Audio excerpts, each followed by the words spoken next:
날씨가 많이 차가워졌습니다. 열나신 분들, 특히 또 혈압이 높으신 분들은 또 많이 조심들을 해야 될 것 같습니다. 하나님께서 사랑하는 주님의 교회 성도 여러분들의 건강을 지켜주시기를 주님의 이름으로 축원을 드립니다. 특히 군대에 가 있는 사랑하는 귀한 아들들, 날씨가 차가운데 군복무 잘 할 수 있도록 여러분들 또한 뒤에서 기도해 주시고, 외국에 나가 있는 사랑하는 귀한 자녀들도 위에서 기도해 주시고, 그리고 또한 우리 주님의 교회 사랑하는 주의 성도들이 하는 일마다 다 잘 되어서 하나님의 교회가 바로 서갈 수 있는 놀라운 축복의 교회가 되기를 다시 한번 주님의 이름으로 축원을 드립니다. 말씀은 항상 사모하는 자가 은혜를 받습니다. 그저 건성으로 듣고 지난 시간에 또 이 말씀 들었으니까 또 그게 또 그 말씀이라니 생각하면은 은혜를 받을 수가 없지요. 하나님의 말씀은 본문 한 절 가지고도 설교를 10편도 만들고 100편도 만들 수가 있습니다. 왜? 하나님의 말씀은 살아있기 때문인 것입니다. 자, 하나님 우리에게 주신 많은 선물 가운데 시간이란 선물이 가장 중요한 선물이라고 우리가 지난 시간에 생각을 해봤습니다. 시간을 아주 귀하게 여겨야 할 그 이유는 그것이 바로 하나님의 선물이라는 것과 또 우리 인생은 그 시간 속에 살고 있기 때문이라는 사실이죠. 자, 그리고 그 시간의 흐름을 따라서 우리는 많은 기회가 지나가고 있기 때문에 시간을 소중히 여기고 존엄을 아끼는 사람에게는 언제나 그 성공의 기회가 포착된다라고 지난 시간에 한 번 또 생각해 보았습니다. 그리고 이미 가버린 시간은 영원히 돌아오지 않기 때문에 우리는 주어진 시간을 허비하지 말아야 된다고 지난 시간에 말씀을 드렸습니다. 그러나 그 모든 것들보다도 우리 인생의 시간을 허비하지 말아야 할 가장 중요한 이유는 이 모든 시간이 다 지나간 다음에는 하나님의 심판이 있다라는 사실이에요. 한번 죽는 것은 사람에게 어떻게 된 것이요? 정해졌다. 믿습니까? 그리고 반드시 뒤에는 심판이 있다. 자, 그렇기 때문에 우리가 이 시간을 아주 소중하게 여겨야 된다는 사실이지요. 청년들아, 내 마음대로 살아라. 즐겁게 살아라. 그러나 단 한 가지만큼은 기억해야 된다. 하나님의 심판이 있다고 하는 이 사실을. 제왕 그 솔로몬이 전도서 11장 9절에 기록했던 말씀같이 우리가 언젠가 한 번은 죽음이 찾아올 것이고 그때는 하나님의 심판을 받아야 하기 때문에 우리 자신에게 허락된 그 시간과 생애를 허비할 수 없는 것이라고 성경은 분명히 가르쳐주고 있다 그 말이죠. 자, 그렇다면 우리가 과연 어떻게 하는 것이 세월을 아끼는 것이며 시간을 선용하는 길인가?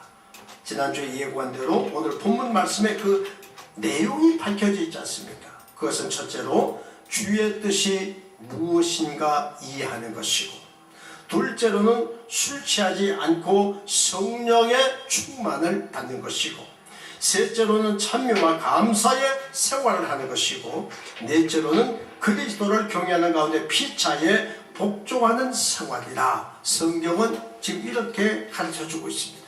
그러면 첫째로 세월을 아끼려면 어떻게 해야 된다고요? 1분도 안 됐는데 내가 그렇게 잘 마음에 새겨 들으라고 말씀드려서 지금 4가지 항목을 다 말씀드리고 1분도 안 됐는데 무엇이냐고 물으니까 몰라요? 그렇죠. 주의 뜻을 이해를 해야 된다 그 말이에요. 주님의 뜻을 이해를 해야 된다 그 말이에요. 그래서 사도 바울은 여기서 어리석은 자가 되지 말고 라는 전제를 걸고 지금 이 말씀을 하고 있지 않습니까? 자, 이 말은 앞에 있는 15절에 너희가 어떻게 행할 것을 자세히 주의하여 지혜 없는 자같이 말고 오직 지혜 있는 자같이 세월을 아끼라. 그렇게 말씀하고 있지 않습니까? 솔로몬은 이 세상에서 참 가장 복된 사람이고 참 지혜로운 왕이었지요. 그래서 우리가 잠언 14장 1절의 말씀에도 보면은 무릇 지혜로운 여인은 그 집을 세우되 미련한 여인은 자기 손으로 그것을 헌다. 그렇게 말씀했고, 잠언 9장 1절 말씀에도 지혜가 그 집을 짓는다. 저는 그렇습니다. 우리 김정태 장로님께서 아침에 성경 공부하실 때 보면은요, 여러분들 그냥 다 그냥 아는 지식 속에서 듣는 것 같지만은 아니에요. 이거는 말씀을 붙들고 기도하는 가운데 지혜가 생겼기 때문에 그 말씀을 증거할 수 있는 거예요. 말씀도 읽지 않고 기도하지 아니하고서 그런 지혜가 올 것 같습니까? 아니죠.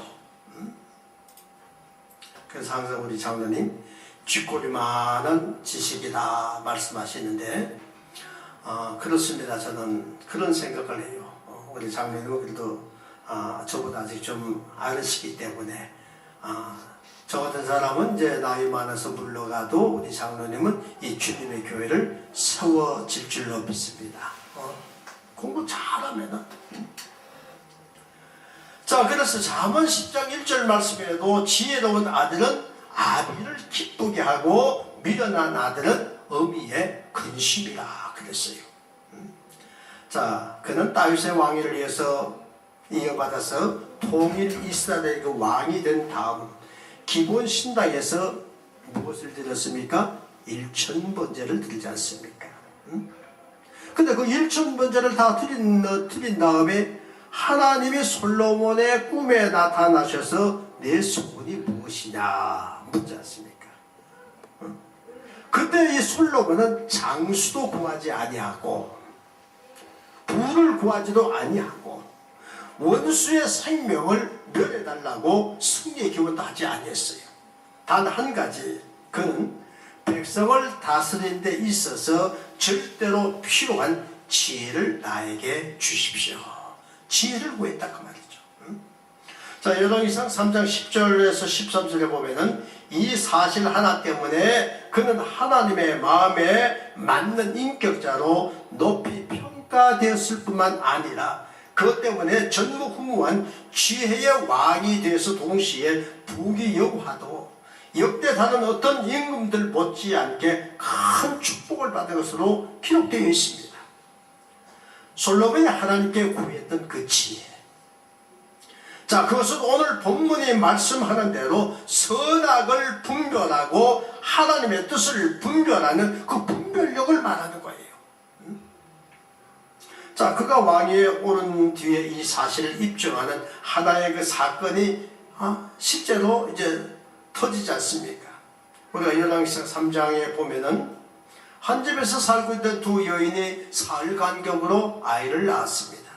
그 중에 한 여인의 참깨에 몸부림치다가 그만 자기 아이를 깔려 죽어버리고 말았다 그 말이죠.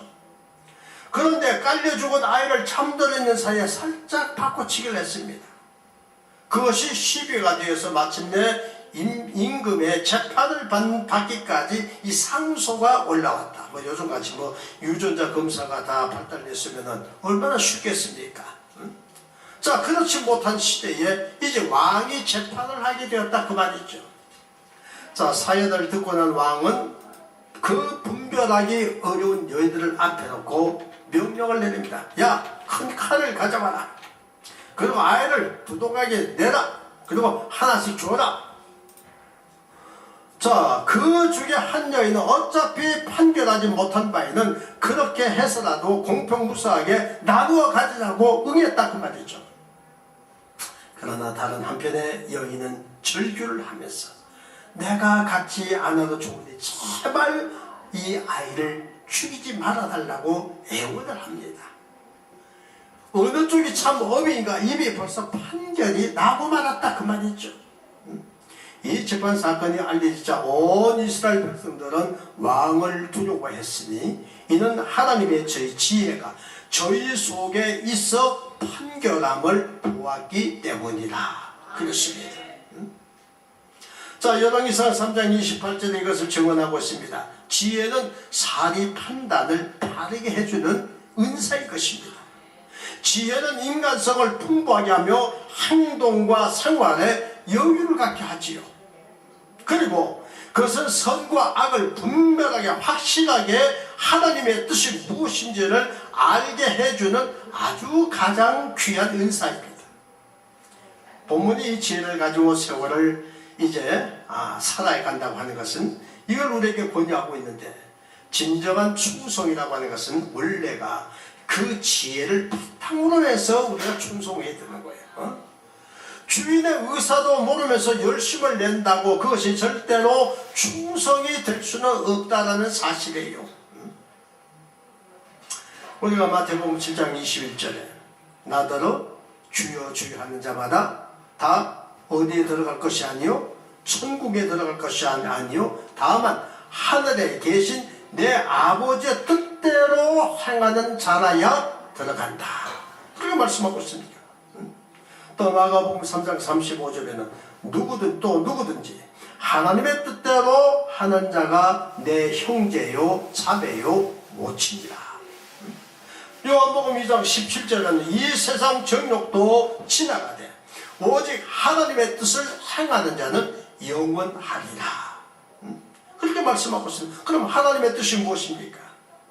그것은 너무나 광범하기 때문에 바로 이거다 하고 한두 가지를 지적할 수는 없습니다만은 성경에 기록된 대로 우리들 자신에게 적용되는 몇 가지로 우리가 살펴볼 수 있어요.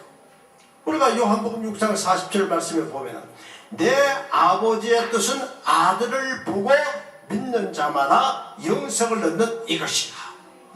바로 그거예요. 자, 그러나 이 사도 바울은 거기에 덧붙여서 또 데살로니가 4장 3절에 기록하기는 하나님의 뜻은 이것이니 너희의 거룩함이니라. 근데 우리는 이제 가정에 보면은 항상 기뻐하라, 쉬지 말고 기도하라, 범사에 감사하라 이런 액자를 집에다 잘 걸어놓고 있어요. 근데 물어보면요, 그것이 뭔지 몰라요. 여러분들, 걸어만 논다고 되는 게 아니지요. 왜? 항상 기뻐하고 쉬지 말고 기도하고 범사에 감사하는 것은 이는 너희를 향한 하나님의 뜻이니라 그랬어. 그게 하나님의 뜻이에요. 그 기쁘게 살고 쉬지 말고 기도하고 항상 어려워도 감사해라. 이게 내가 너희들에게 요구하는 하나님의 뜻이라 그랬어요. 그러니까 그걸 바로 알아야 되겠죠.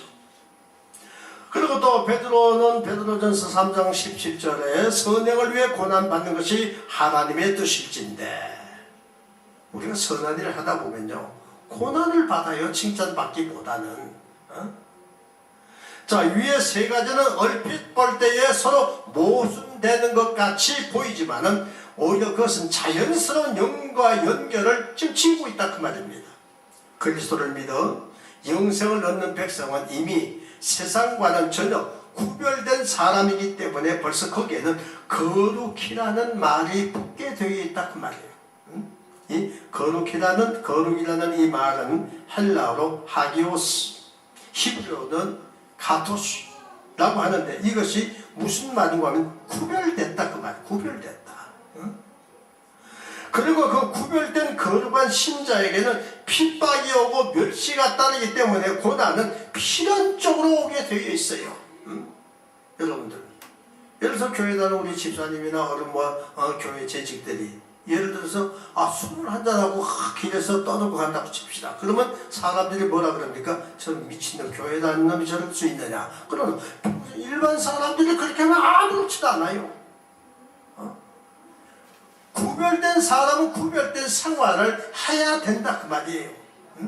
예수 믿는 사람은 예수 믿는 사람다웠게 살아야 된다, 바로 그 말이지요. 그게 중요한 거예요. 그렇기 때문에 선한 일을 하면서도 오해받고 고난을 당하지 않습니까?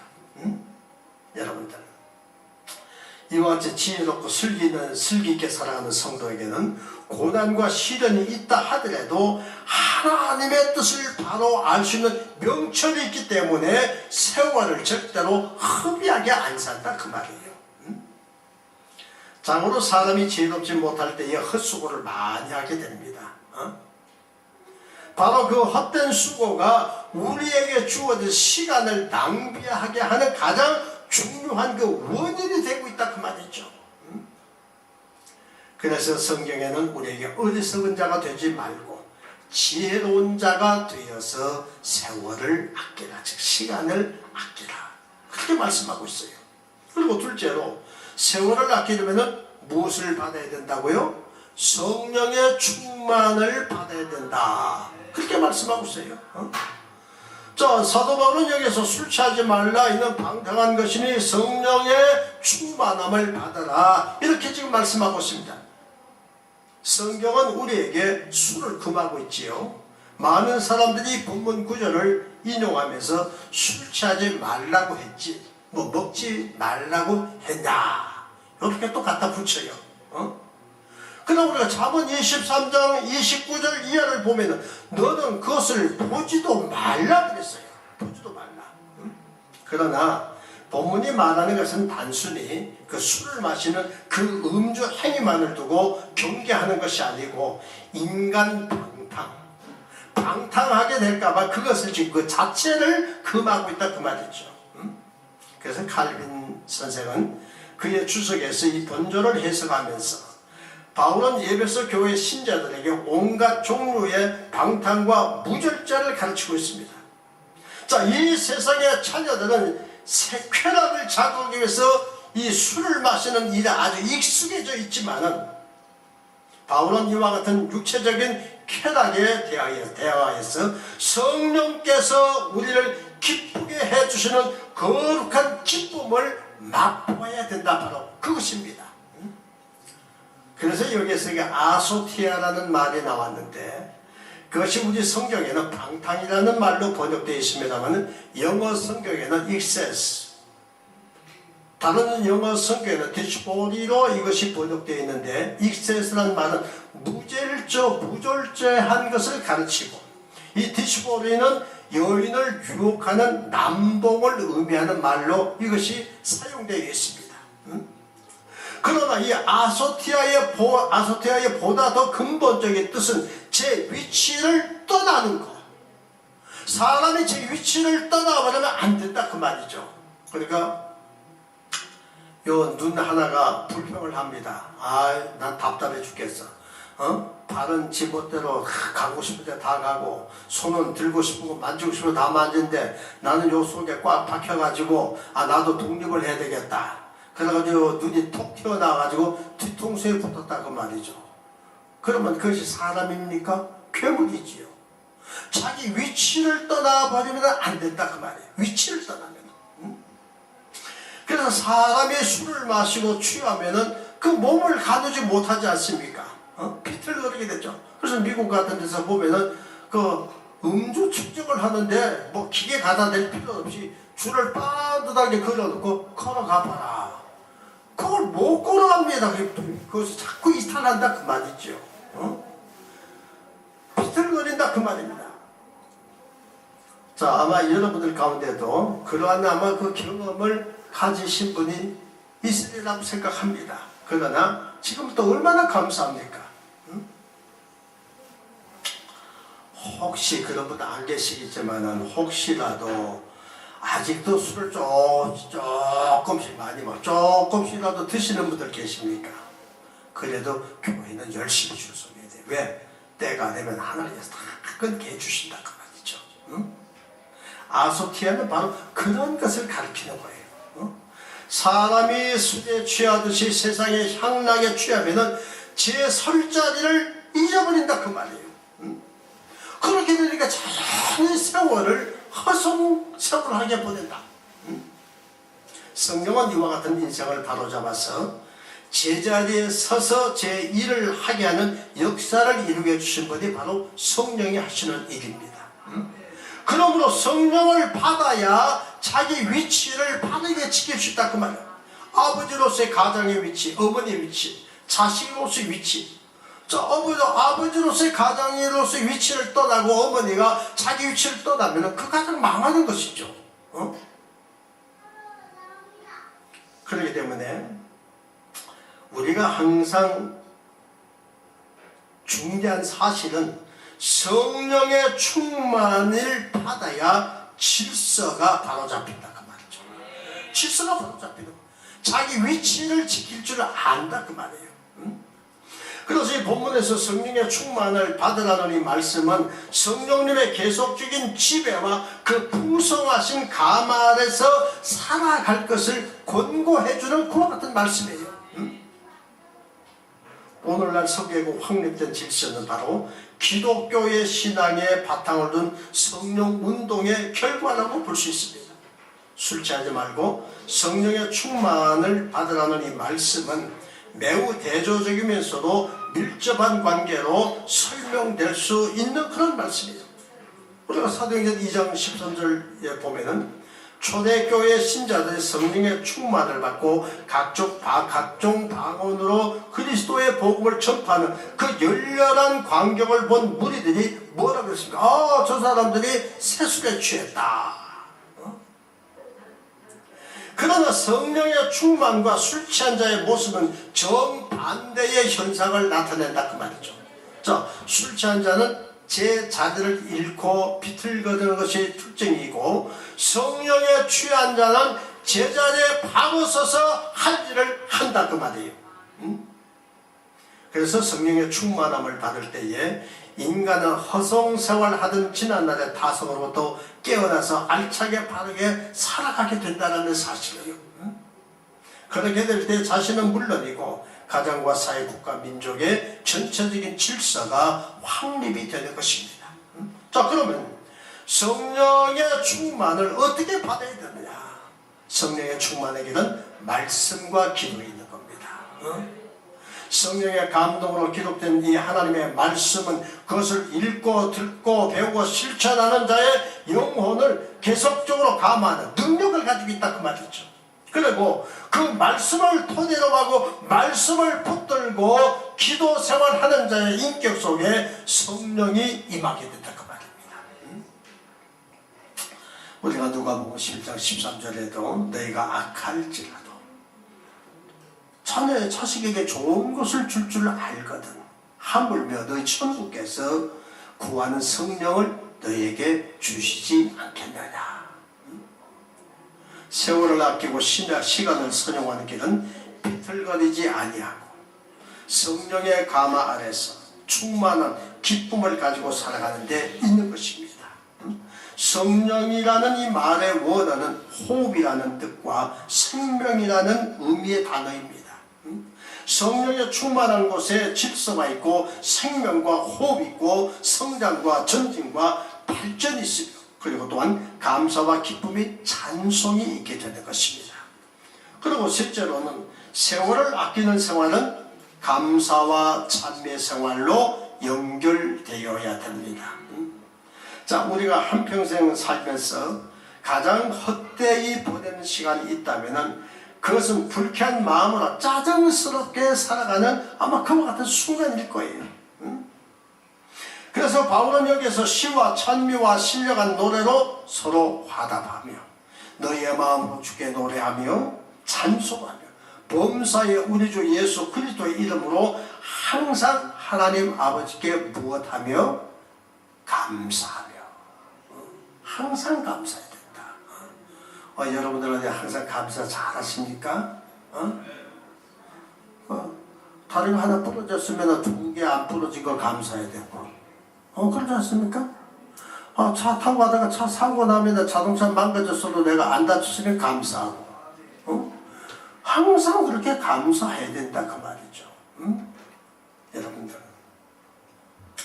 그래서 이 성도의 생활에 기쁨이 있고 감사가 있는 것이 상당히 중요한 것이다라는 사실이에요.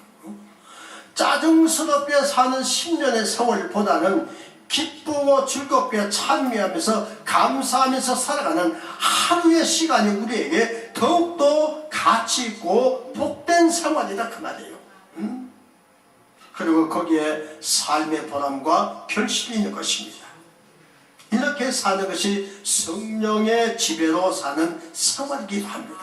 찬미와 감사의 생활은 성령 충만의 결과이기도 하며 또 그 은혜를 보존하는 생활의 방편이 되기도 합니다.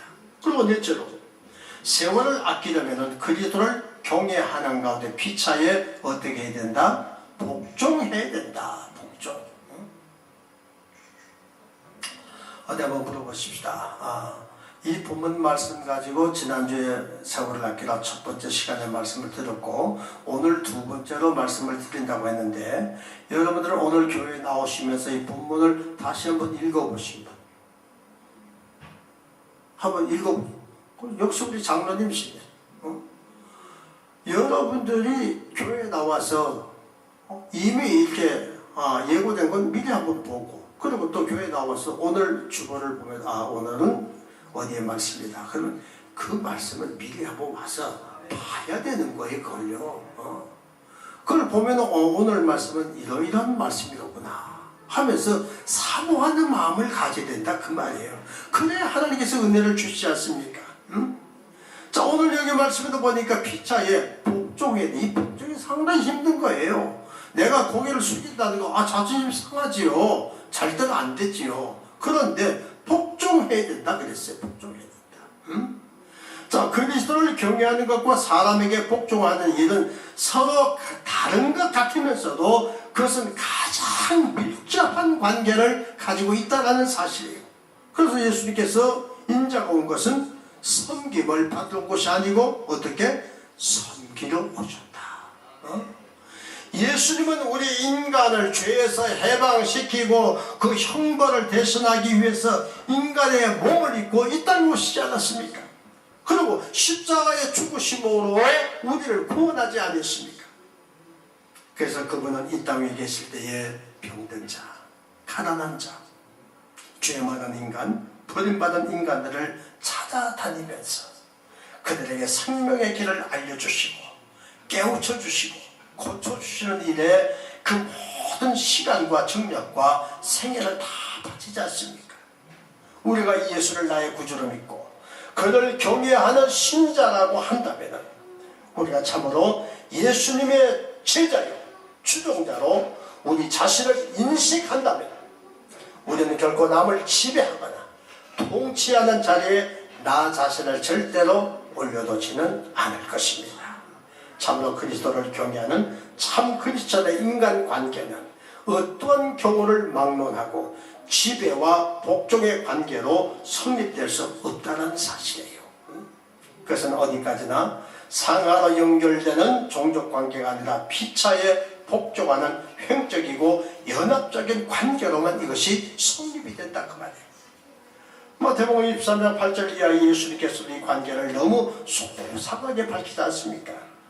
그러나 너희는 랍비나 칭함을 받지 말고 너희 선생은 하나요 너희는 다 형제입니다. 땅에 있는 자를 아비라 하지 말라. 너희 아버지는 하나이시니 곧 하늘에 계십니다. 또한 지도자라 칭함을 받지 말라. 너희 지도자는 하나이니 곧 그리스도십니다. 너희 중에 큰 자는 너희 섬기는 자가 되어야 하느니라. 그러니까 큰 자일수록 섬긴다 그 말이에요. 큰 자일수록. 그래서 사도 바울도 로마서 12장 10절에 형제를 사랑하여 서로 우애하고 존경하기를 먼저 하라. 우리 예수 믿는 사람들 가장 중요한 것이 사회에 나가서도 상대방을 존경할 줄 알아야 돼요. 무시하면 안 돼요. 절대로 그리스도의 복음 전파되지 않습니다. 너희는 세상의 빛이니 그 빛이 무엇입니까? 복음 아닙니까? 그런데 그 빛이 무엇이라고 그랬습니까? 너희들의 착한 행실이라 그러지 않습니까? 우리의 착한 행실을 통해서 우리가 모든 사람들에게 전도가 되지 않습니까? 그러니까 우리는 존경하기를 먼저 하라. 나보다 못한 사람에게도 내가 고개를 숙일 줄 알아야 된다 그 말이죠. 그리고 또 우리가 갈라디아서 5장 14절에도 보면은 오직 사랑으로 종로로 타라. 그렇게 가르치고 있습니다. 인간은 남을 섬길 때에 그 존재의 가치를 가지는 것입니다. 남을 지배하려고 군림하려는 인간들이 있을 때에 그 사회는 평화를 잃고 분쟁이 일어나기 때문에 그러나 그러한 인간의 생애야말로 세월을 허송하는 무용한 생애로 끝나고 만다라는 사실이에요. 처음에도 말씀드린 바와 같이 우리가 언젠가는 하나님 앞에 심판대에 서게 될 것인데, 그때 우리는 얼마나 내가 그리스도를 경외하였으며 사람을 섬기고 봉사하였느냐를 우리가 이제 직구하게 될 것입니다. 기독인은 하나님의 종이기 때문에 사람의 종이 되어야 된다는 사실이에요. 이제 우리는 나 자신에게 주어진 시간을 후회 없이 우리가 살아야 할 것을 다시 한번 우리가 다짐하고 넘어가야 될 것입니다. 이제 말씀을 맺겠습니다. 하나님이 허락해 주신 나의 시간이란 결코 나 자신이 생각하는 것처럼 같지 않다라는 사실을 우리가 기억해야 됩니다. 그래서 이 글에 젊은 나이는 다시 돌아오지 않으며 하루의 새벽은 두 번 있지 않으니 때를 따라 힘을 다하라. 세월은 사람을 기다리지 않느니라. 그렇습니다. 사랑하는 성도 여러분들, 우리에게 준 세월 안에 하나님께서 나에게 지어진 그 시간, 그걸 우리가 절대로 허송하지 말고 하나님 앞에서 우리가 충성스럽게 살다가 하나님의 심판대 앞에 설 때에 정말 잘했다 칭찬을 받을 수 있는 저와 여러분이 다 될 수 있기를 주님의 이름으로 축원을 드립니다. 기도하시겠습니다. 하나님 감사드립니다.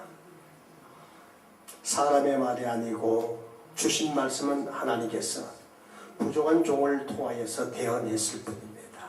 하나님께서 우리에게 주신 말씀입니다. 우리가 이 말씀을 마음판에 새겨서 정말 우리가 세월을 우리가 허송하지 아니하고 이 악한 시대를 잘 분별해서 하나님의 걸어가신 뜻이 무엇인지를 바로 깨달아서 그 하나님의 뜻대로 순종하는 사랑하는 주의 성도들이 다 되게 하여 주시옵소서. 예수님의 이름으로 기도드리옵나이다.